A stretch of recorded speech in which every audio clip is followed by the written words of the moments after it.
Hey, I'm your host, and we're back. Good morning from the office, North Georgia's only live online morning show. I am joined now by the Donald Trump Campaign Communication Director for Georgia, Jennifer Hazelton. Welcome this morning, Jennifer. How are Hey you? Brian, I'm fine. How are you? We're here. It's the day. We're here. It seems So, surreal, doesn't it? After all of this, I can't believe that we're finally here. I got a couple of directions I want to go in. First of all, let's get to some of the nuts and bolts stuff around Georgia. Are you hearing anything this morning? Any voter complications? What is your campaign looking out for in Georgia at some of the lines in some of the bigger areas like Atlanta, the big cities? What are some of the things that you have caution or looking at today? Well, so you probably have read that Georgia voters smashed the previous record for early voting. We had about I'm sorry, 2 point, I think it was 2.4 million votes already cast. I think I've got that right. So the previous record was 4 years ago. Or 8 years ago rather, and we've smashed that record. But in terms of what we're seeing here in the campaign, we feel really good because we've been getting numbers all week long from the early voting totals and the absentee vote totals, and we are so far ahead in terms of our votes over the Democrats than where we were in Georgia with Romney 4 years ago. And if you remember, Romney won Georgia by 4, if I'm not mistaken. So I think at last count we were ahead of the Democrats by over 100,000 votes in the early voting and absentee. And so that's a really good sign for us because Democrats have a tendency to vote early and Republicans have a tendency to vote on election day. So if everything holds, we should be in great shape here in Georgia. We feel really optimistic about that. But what's been even more exciting is to see the numbers that have been rolling in so far from the battleground states. So been getting some of those numbers as well. We are ahead of where we were, and so that's a really good sign for us because I'm sorry. I apologize. we're ahead of where we were 4 years ago in Florida. We are ahead of where we were 4 years ago in North Carolina. We were ahead 4 years ago where we were in Ohio. So there is a lot of good signs for us out there. I think at last count they said even though we're way ahead of where Romney was in Florida 3 years ago, at last count we were down about 3,000 votes overall. But again, the folks who watch these numbers and make a living crunching these numbers have said this is a good sign because again our voters show up today. They come out on election day, and we're able to usually really close gaps very quickly and then take the lead in our states on Tuesday. And we were up a little bit in North Carolina the last time I heard, which was I think early yesterday morning, and Romney was behind in one North Carolina, and we are ahead. So, there's a lot of positive. There are a lot of things to look at that are positive. I was speaking to my counterpart in Michigan on Friday, and he felt really good about our chances in Michigan. So that gave me some hope. He felt like they were really trending in the right direction. So I think it's going to be a really interesting night. Well, Michigan, 12:45 a.m. this morning, November 8th, actually, 21 to 28,000 people there, Jennifer, and 10,000 outside. Um, and let me ask you a question. Now, understand there's common sense to it, but explain a little more the Romney matrix of why the states are being compared in the Romney matrix of 2012, and how encouraging. I know that might be a little redundant, but where Romney was. Explain what that can help, because what is there, about a 5 million vote gap from last time that did not come out in several different key matrix? Well, I think we look towards Romney because that was the last time we did this. So it's the most recent data that we've got. And so, both parties want to capture the votes they had the last go round and then expand on that and add to their supporters. So just, in terms of why we look through the lens of Romney, well, it's just because he was the last one to go through this process with, as a Republican nominee. And, what, Mr. Trump has been arguing all along is that this is not a campaign, it's a movement. And, we are changing the map. This isn't the same map. This isn't the same old Republican map. This is a new map. And, tonight we'll get to see, the results of all those efforts to make, to try to expand the reach, maybe try to ignite what the people who might have been called at a certain point in time, the old Reagan Democrats, or, the conservative independents who, don't necessarily ascribe to a party, but from a point of view, they're more conservative. And, we just also need, all of those folks who sat out during the Romney election and the McCain elections are working class white voters, particularly the working class white males who sat out, in big numbers when Romney ran and when McCain ran. We need everybody to show up today and vote Trump. I mean, it's so important. We just got to have everybody turn out. Every vote's important. And, I know that most of your viewers are in Georgia, but I know that there are people all over the country who log in and watch you. And I would just say, no matter where you are, please go out and vote Trump today. Don't think your vote's not important. It really is important. We need your support. Please go out there and hit the lever for Trump today, because we need to get this across the finish line. Our country is at stake. There's no other. What has it been like for you in Georgia with working with other media? I mean, we're in North Georgia here, and you're working the entire state from Columbus to Savannah to the Atlanta media. How has it been working for the campaign and the media here in Georgia that you have dealt with? I've loved it. This has been a great experience. It's just, working on a presidential campaign, I think, is an experience like no other. The media, for the most part, has been fantastic. We do have some challenges. Obviously, the city of Atlanta itself is blue. I heard a Georgia politician, I can't remember who it was, recently said, Georgia is like a bowl of raspberries with a blueberry, a very bright blueberry stuck right in the middle of the bowl, and that blueberry is Atlanta. So because we are Republicans and, because we have a very special candidate this time, we've had a few challenges with some of our friends in the Atlanta media. I'm not going to call out any names, but that's always the way it is when you're a Republican. We always know that we face this uphill battle with the mainstream media. We're prepared for it. We're used to it. We don't get a free pass like the Democrats do. In fact, they give us a harder time, and they'll take shots at us. There was, somebody took a shot at us yesterday that was completely, there was no basis for it, no need for it, but they doesn't stop them. They do it anyway, and it's just what we know that we're up against. But, for me personally, I've been trying to help out the campaign in any which way I can. We feel really good about where we are here in Georgia, and I think the campaign at large felt the same way too, which is why we really didn't see Donald Trump or Mike Pence come down here a lot, and it's why you didn't see Hillary Clinton and Tim Kaine come down here and do campaign events, because I think everybody kind of knew that at the end of the day, Georgia was going to be carried by Trump.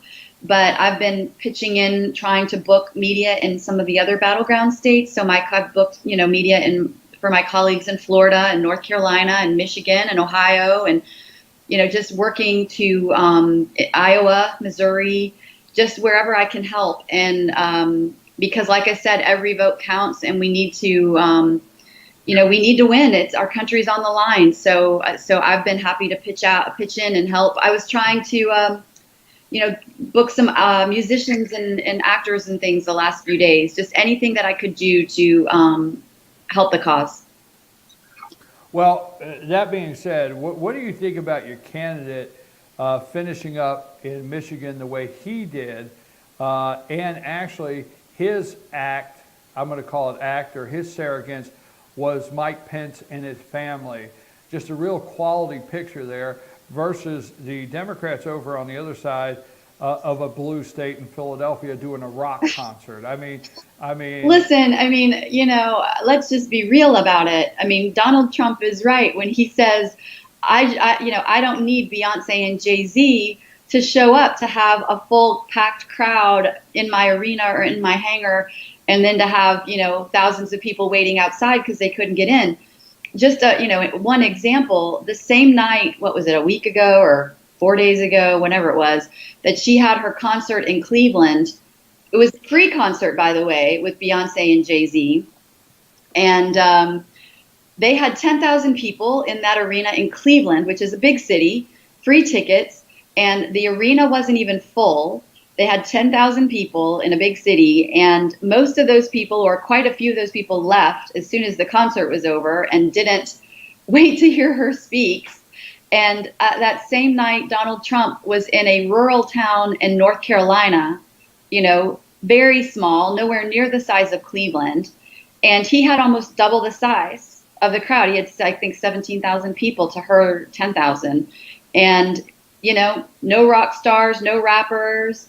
And, it's just interesting to me that, Secretary Clinton will go on about language and women's rights, but yet Jay-Z will go in there and say all kinds of words, during his rap songs at at what's supposed to be a political event representing all Americans, including women. And for some reason that's okay. And the media doesn't call them out on that. I think there is definitely a bit of a double standard, but, no, the picture last night was great. I was working really late last night, as you can probably imagine, and stayed up and watched the speech in Michigan. And I think, it speaks volumes that the campaign chose to end his events in Michigan. And B, it was just, I think a great moment for all of us who've worked really hard on this campaign to sort of end the campaign, the events side of the campaign in that way. Well, let me ask you another question, because you and I have tried to stay focused on every call, and we want to say throughout the campaign how much we appreciate you coming on and sharing information about the Trump campaign in Georgia. Sure. But today I feel pretty comfortable in Georgia, and you do too.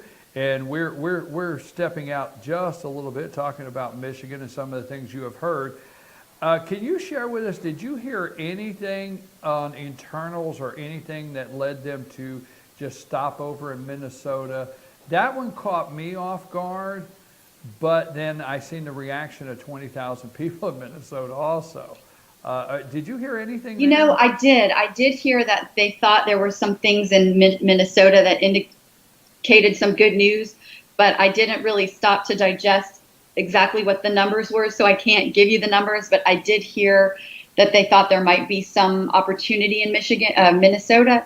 But, the truth is, when you look at our electoral map and you look at the path that's laid out, because of the bookend states on the far, on the Pacific, California, Oregon, Washington, and then the Northeast, the Democrats automatically always have a much easier road, just because they have a lot fewer states that are automatically in their pocket, but they're states with huge numbers of electoral votes.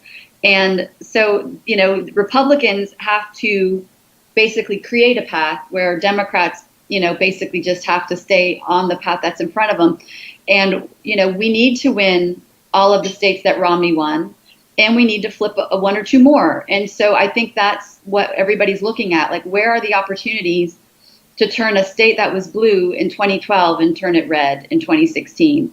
And Minnesota may be that opportunity. Michigan may be that opportunity. Pennsylvania may be that opportunity. So, that's part of the calculus when you're running a campaign. It's like, where's our best shot? Where's our message resonating? Where can we maybe make this state a Republican state in this go round? So, that's part of it. And we've, as Republicans, because, our path is, it doesn't matter who the nominee is, our path is always more challenging just by the way of the electoral college works. So, again, it just kind of goes back to what I said when I was talking about the media. We're used to it, we expect it, and, we just fight through it. Is the campaign now? I know in some other states they have sent out a couple messages. Some of the what I call competitive states. But does the campaign give you any indication or put anything out as far as what to watch for on possible voter fraud or intimidation or some polling places, anything like that of any concern in Georgia right now that you've heard of Yeah, I or the mean, campaign is concerned about? honestly, that's the Secretary of State, Brian Kemp, that's his job. His job is to make sure that Georgia has a free and fair election. And we have every confidence that Secretary Kemp is doing his job.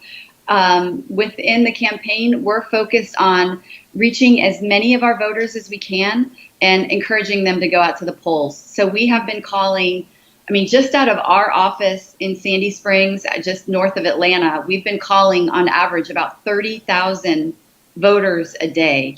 And statewide, all of our offices, all of our volunteers are calling an average of 100,000 voters a day. We're knocking on thousands of doors, or we have been, and we will up until polls close tonight, every single day. Our goal is to just reach out to voters, make sure they are aware of Trump's message for the country and encourage them to go out and vote Trump. So that's really where all of our efforts have been. That's where we've been putting the bulk of our attention these last few weeks.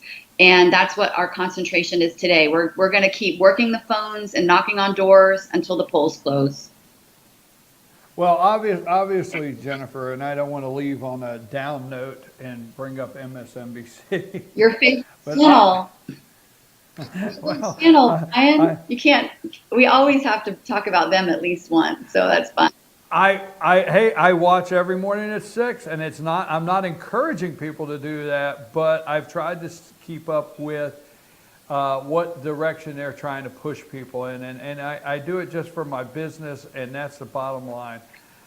This morning, obviously, they were handicapping the race. Trump doesn't stand a chance, as we know, according to them, and it was checkmate, game over, Florida. They kept saying, if we start seeing Florida move this way, if we start seeing these numbers come in early in Florida, it's checkmate, game over. And Willie, is it Willie? He said that like 4 times, and Mark Halperin and all of them. Anyhow, the point is, I personally am concerned, and I'm personally concerned with the media attempting to call this race throughout the day or deter voters from going to vote. I'm personally concerned of that. Well, I mean, that is a tactic the Democrats use. It's called voter suppression, and they often try to dampen enthusiasm through their friends in the media.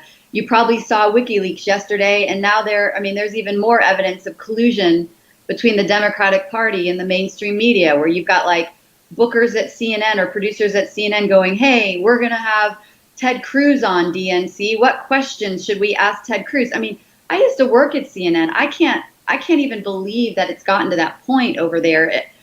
It never happened when I worked there, and it just shows you how far things have fallen when you've got this kind of monkey business going around. And that's what they call, voter suppression.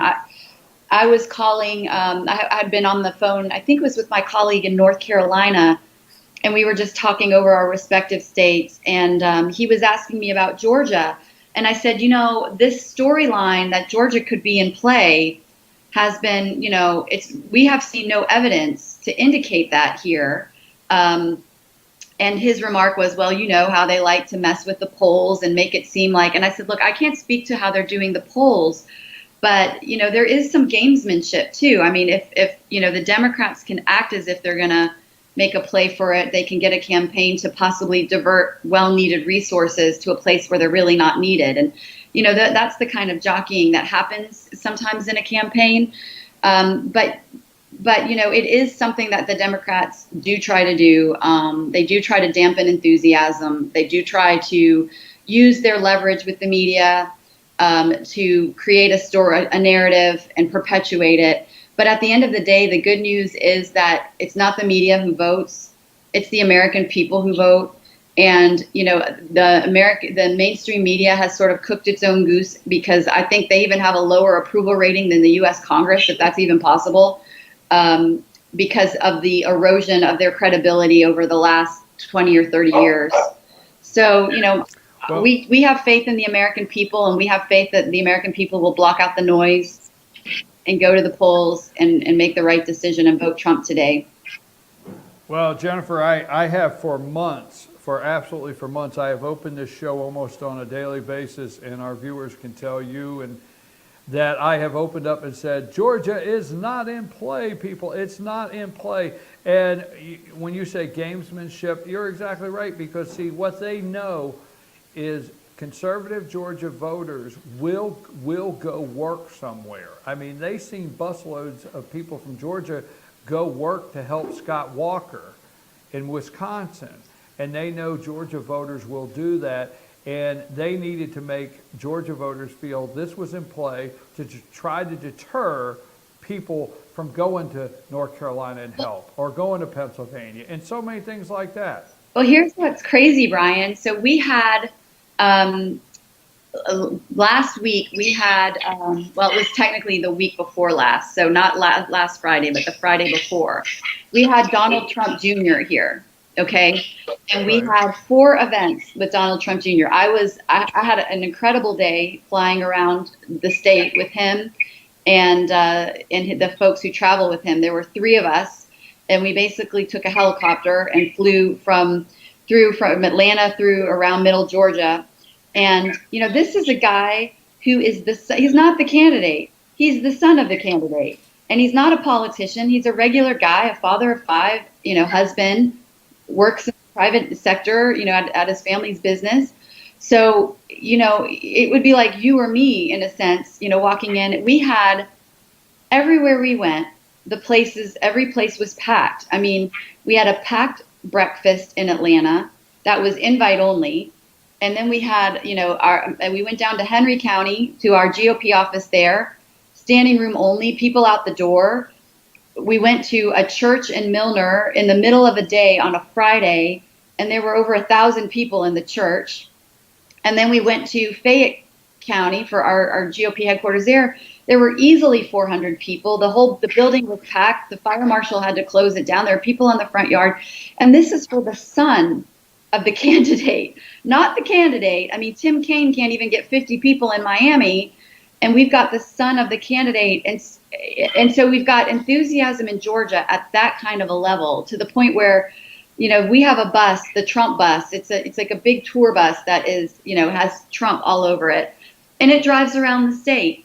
And people have gotten so excited just for this bus, to have their picture with the bus. It's made the Albany paper, it's made the Valdosta paper, it's made I have seen a lot of those pictures. the Dalton paper, it's been on TV in Macon. Like, people get so excited for a bus with his name on it. I mean, call me crazy, Brian, but I don't recall that kind of enthusiasm around Mitt Romney's candidacy when he Call me crazy with you. I want to be with you on that. I don't want you to don't go alone. I'm with you. I don't recall that level of excitement. But the fact that this bus is making it into the Georgia papers, and that's not us doing it. I mean, I'm not saying to the Dalton paper, hey, put the bus in the paper. They did. I'm with you. They did it on their own. Like, it had nothing to do with me. And because people are just excited. So, that gives me hope, and I just hope that same enthusiasm that we have here in Georgia is translating across the country. And I said something to that effect to Donald Trump Jr. when we were in the helicopter. And I said, when they were marveling at the church, and I said, well, that's Georgia. And he was like, honestly, Jennifer, it's everywhere. He was like, everywhere we go, it's like this. So. Well, I will tell you this, and let me say, I've seen the pictures of you in the helicopter. But let me just say, Jennifer, one, Mike Pence has actually held rallies that are larger than Hillary's. That's number one. And number two, if you can hear me, my brother attended John McCain rally 4 days before Election Day in Pennsylvania. My brother attended a Mitt Romney rally 4 days before the election in Pennsylvania. And my brother was at Hershey last Friday night in Pennsylvania. He got upset with me when I tried to get him to describe the difference in enthusiasm. He said there was no description. You couldn't even compare. He said, you can't begin, Brian. He said, the McCain, the Romney, he said, this was nothing like it. It wasn't like a Republican rally. It was the people. I mean, he was amazed. I'm just saying. So you're 100% right. Where are you going to be tonight celebrating the victory party? Where's the victory party? Down at the Grand Hyatt in downtown Atlanta. We are going to be with the rest of the Georgia GOP, and Senator Perdue will be there. Senator Isaacson will be there. A lot of our other congressional members will be there. And so we're all going to be together at the Grand Hyatt. It's going to be a great party. We're looking forward to it. We're looking forward to a big victory. But I'm going to put you on the spot real quick, Brian, since you're the Pennsylvanian. How do you predict Pennsylvania goes tonight? My gut says they win. My gut says they win, but my sister, which is a volunteer coordinator there in Northampton County, they're nervous with Philadelphia. They are nervous. They're nervous with Philadelphia because I will tell you why. We don't see this in Georgia, but she told me that this past Saturday, 9 buses from New Jersey, New York with Hispanics packed, came into the Lehigh Valley, paid these people $18 an hour to knock on doors. They're afraid buses are going to roll in today in that area to vote. Now, my brother, my mom, my dad, my sister was in Scranton. My sister went to Scranton the other night.